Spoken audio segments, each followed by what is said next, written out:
Reyhanə Rəşidovanın, cərrah Anatom Natavan Əmirovanın, Zenit Xaricdə Təhsil Mərkəzinin sponsorluğu ilə Tarixin Bir Günü verilişi başladı.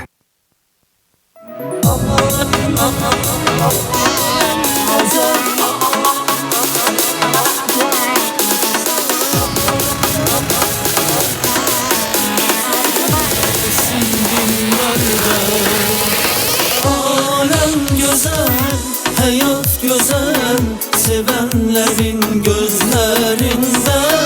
Bu sevgimiz aslan olur, gelsin dillerde.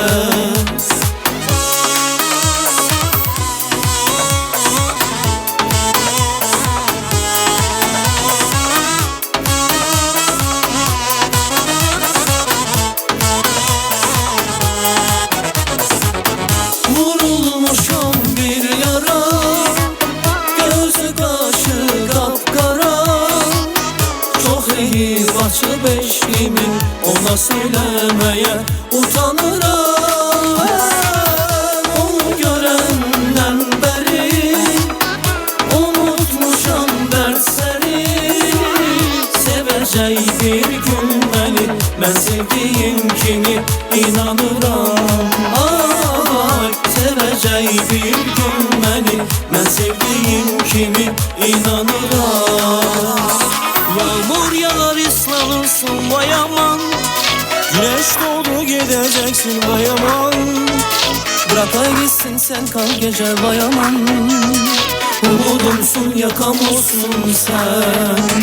Yağmur yağar ıslanırsın vay aman, güneş doğdu gideceksin vay aman. Bırak gitsin sen kal gece vay aman. Umudumsun yakam olsun sen.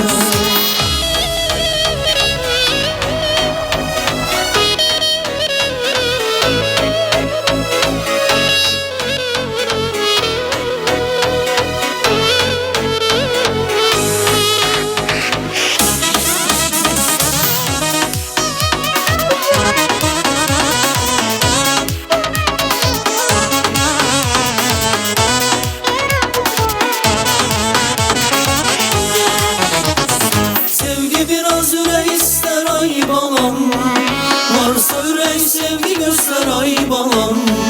Sen sevmeyi bacarmadın, yüreğimi koparmadın, menemen oldun galam. Sevgi biraz ürey ister ay balam, varsa ürey sevgi göster ay balam. Sen sevmeyi bacarmadın, yüreğimi koparmadın, menemen oldun galam. Seve seve döner yürek, sevincimizi bir bölek. Bir yaşaya bir ölek, ayırmasın bizi felek.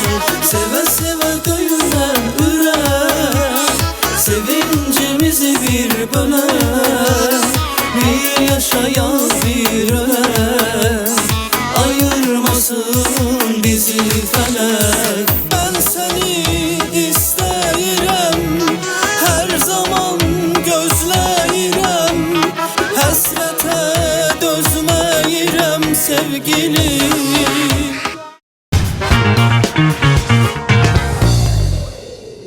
Allah Teala her birimizin işine avan dilesin. Günlerimiz uğurlu olsun. Sizi de əyləşdirim ora. Çünkü biz de Bismillah deyip verilişimize başlayırıq. Ve biləsiniz ki bir neçə